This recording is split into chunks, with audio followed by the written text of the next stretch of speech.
สวัสดีครับผมมินตา Dictionary Pen กลับมาพบพวกคุณอีกแล้ว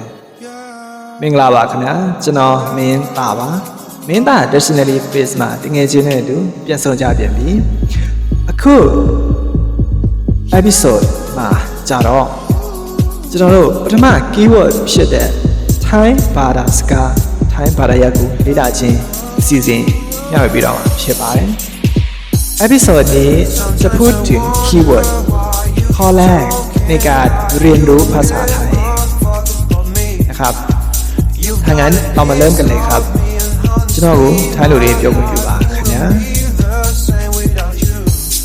keyword แรกสร้างพื้นฐาน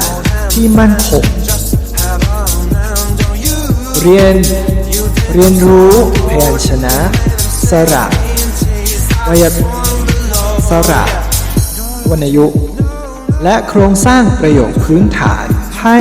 แม่นและทำความเข้าใจไวยากรณ์ไทยเช่นการใช้คำลักษณะนามคำวิเศษคำกริยาการเรียนคำโอเคပထမ keyword ဖြစ်တဲ့ Thai ဘာသာရပ်ကိုလေ့လာခြင်းဟာခိုင်မာသောအခြေခံအုတ်မြင့်ချ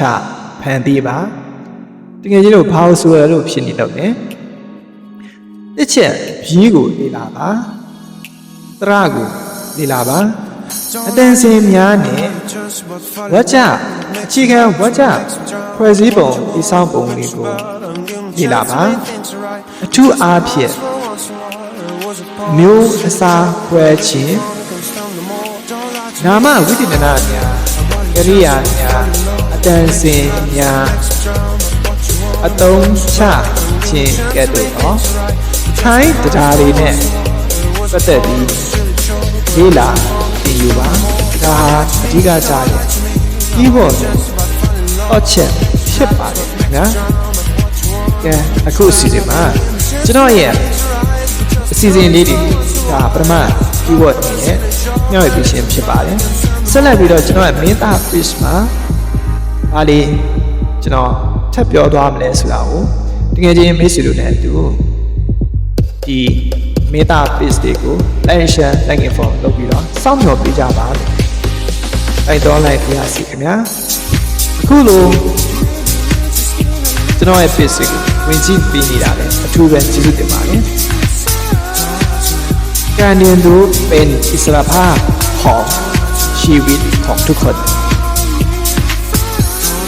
ဘာသာရပ်ကိုလေ့လာခြင်းဒီဘဝဤဝမ်းနည်းမှုတာလေးအခြေခံအရင်းမြစ်ဖြစ်ပါတယ်ခင်ဗျာကျွန်တော်မင်းသားပါ